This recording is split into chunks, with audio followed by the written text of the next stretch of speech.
Welcome back everyone to Just a Modpack. I figured it'd be nice to actually have a name for the series rather than just calling it Modded Survival. And we're just going to jump right into it by morphing into the bat that I killed last episode. And with that I can repeatedly spam jump and I can fly somewhat. But I do want to fly up to this cloud here from inventory pets. And while there is a chest with a pet inside, the main thing I need right now is to kill the blazes that spawn here. And when morphed as a blaze, I can just double jump, and I can fly pretty much like creative. And after taking care of these blazes, I'm just going to see what's inside this chest here, and it is a pig pet. Not too useful for me right now, but it does have an EMC value, so I can throw it into the transmutation table later. And now there is another cloud over here. However, there is also a dragon nest on top of this mountain, and fighting a dragon isn't something I really want to do right now, so I will go in the complete opposite direction. And there is one more cloud here, and rather than trying to sort through that chest, I'm just going to break it because it's much quicker. And I have no idea what this is. Or what that is. I'll definitely have to look more into Thaumcraft at some point, but for now I'm just going to place down the transmutation table and throw anything that has EMC inside. And inside of that chest we just broke had a lead pet. Again, not too useful, but it does have an EMC value.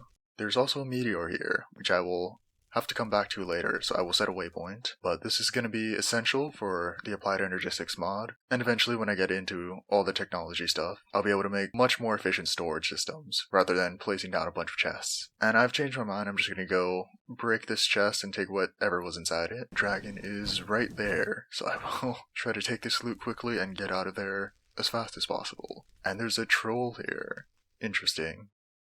It does not take range damage, and I don't think I'm well geared enough right now to take it out, so I will just avoid it and hope it doesn't come after me. Now, the main goal of this episode is to find somewhere to live. Currently I have pretty much everything on my person, and so I would like to find a place where I can set up base and not have to worry about losing everything or having very strict inventory management. And there is another dragon nest, so I will not be setting up home here. There is another one of these dungeons, so I will set a waypoint so I can eventually come back to it. And once again, another dragon's nest. Okay, and this one flies. Please, I just want to find a place to live. I don't want to deal with flying dragons right now. Ooh, there's a lucky block right here. I don't think the dragon is following me anymore. So I'm going to take some redstone and a lever. And with this, I'll be able to open the lucky block from a safe distance. And thankfully it wasn't anything bad, it seems. Just got 8 pieces of gold. I also want to take this netherrack so I can throw it into the transmutation table. Now usually whenever I do mod packs, or even just normal survival, I tend to just dig a hole in the ground or in the side of a mountain, and that's where I end up living. And there's another dragon's nest, so I will not be living here. This whole area that I'm in is pretty much surrounded by dragon's nests, it looks like. I didn't realize how frequently they spawned. And there's another one, and this one also flies. So I'm going to go as far away as I possibly can. Now, I'm not sure if this is where I'm going to live, but I'm just going to dig a hole into this wall and maybe set something up here. Now, the way I usually keep myself safe is by using these elevators here. And it seems like this hippogriff is angry at me for some reason. So I'm going to go through this other exit. And thankfully with the blaze morph I can pretty quickly outpace it. There's also a meteorite here. And another dragon's nest, so I will not be going there.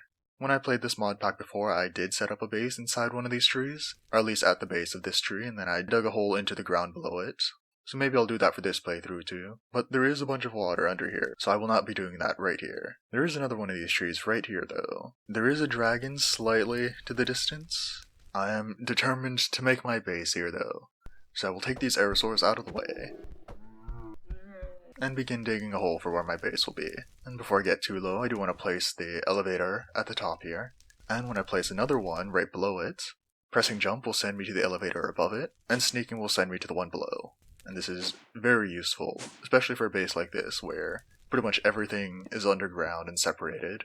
Now I'm going to dig down a little bit more, so I can make a third layer, and eventually when I get into all the Pam's Harvest Craft stuff, I can have this lower floor be where I make all my farms, and this top floor will be where I have all my main stuff. Now I do want to place a bed down so I can set my spawn here. And I can't sleep because I'm in a morph. And I still can't sleep because there are mobs nearby. Now the next thing I want to do is go look for some squids. There's an upgraded version of the enchant table, which requires a book and quill. Very easily found the squids, and now I can craft an enchant table, and with an Eye of Ender, some obsidian, some gold, and the book and quill, I can craft an advanced enchant table. And with this I can pretty much select any enchant I want to put on. Taking out the randomness of the normal enchant table is a very useful thing. And now that I have this enchant table, my next goal is to actually get XP, so I can enchant stuff. With the transmutation table, I have access to a lot of materials, but I can't put bottles of experience into it, so I do have to go out and manually get XP. And there is another one of these dungeons, which has a lot of mobs inside, which means a lot of XP. Magic Siphon, interesting. I have no idea what it does. Curse of Bones, also very interesting. And managed to find the entrance to the second floor. And the entrance to the third floor is right there. I do want to explore the rest of here though. Ooh, what's this biome though? Swampland. I'm not sure what mod this is from, but it does have slime blocks, and so I can throw that into the transmutation table, and it seems like there's some kind of spawner, which means there should be a chest underneath with some pretty good loot. And I forgot just how many mobs that this thing spawns. Have to quickly block them off before I die. And got nothing too great, but it is just more EMC. And I might have found a way down to the third floor even without the normal entrance. There's also these buffed zombies, which of course means another chest. And this did drop an enchant table, which is very fitting, even though I already have one. That is 16,000 EMC though, which is always nice. And here's the entrance down to the fourth floor. Honestly, not too much exciting on this floor, but there is an entrance down to the next one. God, that spawner is so loud. Ooh, and pretty much all of my armor is gone at this point. With the transmutation table, I can craft some diamond armor, put it back into the table, and then as long as I have the EMC, I can take out whatever I need. My iron halberd is also getting very low, so I can not only replace it, but I can also upgrade it to diamond. Now I do have some of these potions. I don't usually use potions that often, even though I should because they are helpful. I don't know what this laudanum does though. From the effects, I'm guessing it's supposed to be a debuff thing, so I will not be drinking that. I do have a strength and swiftness potion though. A lot more blazes in this room, but with the strength potion I'm able to one-shot them. Almost one-shot them. Now, is there a chest in this obsidian block, or is it just the blaze spawner? It is just the blaze spawner. Also, I hear some pretty weird sounds in this dungeon. I'm not too sure what those are, but I'm kind of curious about figuring it out. And again, with these facehugger things, thankfully they don't do too much damage, and they die very quickly. I did manage to find another diamond axe, though, in one of those chests. This one does have much better efficiency, and also Unbreaking 5, which is unobtainable with the normal enchant table, so that is something very good to find. Now there should be a room with a lot of good loot, and I didn't see it any of the other two ways, so I'm guessing it has to be in this direction. Ooh, I think this is it. There are so many mobs though. Before I even look in any of these chests, the first thing I need to do is break all these spawners. And I just realized there's a much better strategy than I've ever done when doing these dungeons before. And that's just mining your way through the roof pretty much and breaking all the spawners. Not sure why I never thought of that until now. And before I look in any of these chests, I do want to clear out all these mobs first.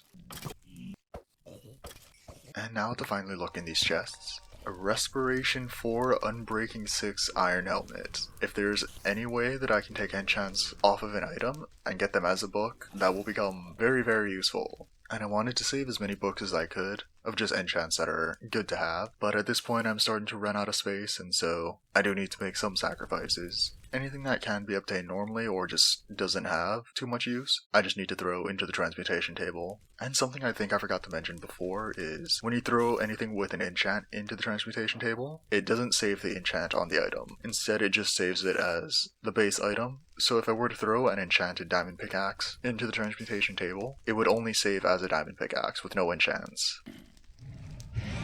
And that is definitely a dragon. I would not mistake that sound for anything else, and it is very loud. Why is there a dragon underground though? Like, is that something that normally happens? Alright, well I finally found the zombie spawner that kept spawning these guys, so I can at least break that. But why is there a dragon underground? Also, I do realize that I forgot my transmutation table. I do want to finish looting this room before I end up looking for that dragon. Should I be looking for it? Probably not, but my interest is now piqued that there's a dragon underground. Also a holding enchant. I wonder if I can apply that to the backpacks. And now that I've more or less looted this entire place, I can go look for the dragon, which hopefully doesn't kill me. Okay, that is definitely a wing, so it is very close by. Much closer than I thought at first. It looks kind of big too, so I'm guessing it's one of the higher tiers. Oh, it was like right above me, it seems. Ah, okay, just a Vapala. Nothing too important. Ooh, okay, here is an actual cave. It seems like it's around here, somewhere. Okay, just a chupacabra. Oh, there's ash blocks, and probably the biggest dragon I've ever seen in any playthrough that I've done. And what is this thing doing underground? Is this like normal for these kinds of dragons? I guess I just haven't played Ice and Fire too much. Okay, interesting. I can actually shoot it, and it's doing some amount of damage. Okay, now it's facing me. I mean, I have to kill it now. I can't just leave this thing here. With my power 2 unbreaking 1 bow, I need to take out this massive dragon. Maybe if I enable hitboxes, I can actually see where I can hit it from? I just feel like this thing is everywhere, though. Okay, there is another entrance to the nest. And I don't know if I want to just go out there into the open. With this much space, I feel like the dragon can just fly at me, pretty much. Alright, I guess I have to risk it a little bit at least. Okay, I'm getting hit by something. Was that from the dragon? Maybe if I go higher up there'll be a better opening. Ooh, and there is. There's also a zombie spawner here though. Please, I have much bigger worries right now. I did see its hitbox though, so I can hit it from here. Also want to take this chest before I forget. And it's breaking locks. I didn't realize it could do that. Also, a Fortune 10 diamond axe. I'm sure that'll come in handy at some point. Okay, every time I shoot this dragon, it gets farther and farther away. But I am able to shoot it though. Ooh, and I just flew up somewhere. Well, at this point now, I have to kill it. If I don't kill it now, I'll just be releasing this thing into the overworld. If I don't kill it now, this thing is just gonna be free to roam wherever it wants to, and I'm sure I'll very much regret it at some point in my playthrough. I can still shoot it from here though, which is good, through the small gap in this block, and it's starting to get a little too far away. If I have to go out of this hole, I will have no cover against this thing, and the only reason I'm alive now is because of the cover that I've had. Okay, it's starting to walk away. Now it's starting to come back, thankfully. Or unthankfully, depending on how this battle ends. It seems to be stuck right there, and it doesn't have too much HP left. Just a few more shots, and there we go. Finally. Do I deserve that win? Most likely no. I did cheese it very hard. Like, there is no way I would have normally won that fight. But I did kill it, and so it is no longer flying through this world. Now there is a bug with, I think, Morph Mod, where the dragon corpse doesn't show after you kill it, and so I will quickly relog. And there it is. Stage 5 Dragon. This is definitely not the direction I expected this episode to go. I just wanted to find a place to make my house, and then get some experience. But I guess we just kill a stage 5 dragon as a side quest, and we also obtained some dragon eggs, which when I better understand Ice and Fire, I can probably turn into tame dragons. Also a Verdant Respawn. Now there are all of these chests here, which I will save for another time because I have pretty much no inventory space right now. I will set a waypoint so I can easily find my way back.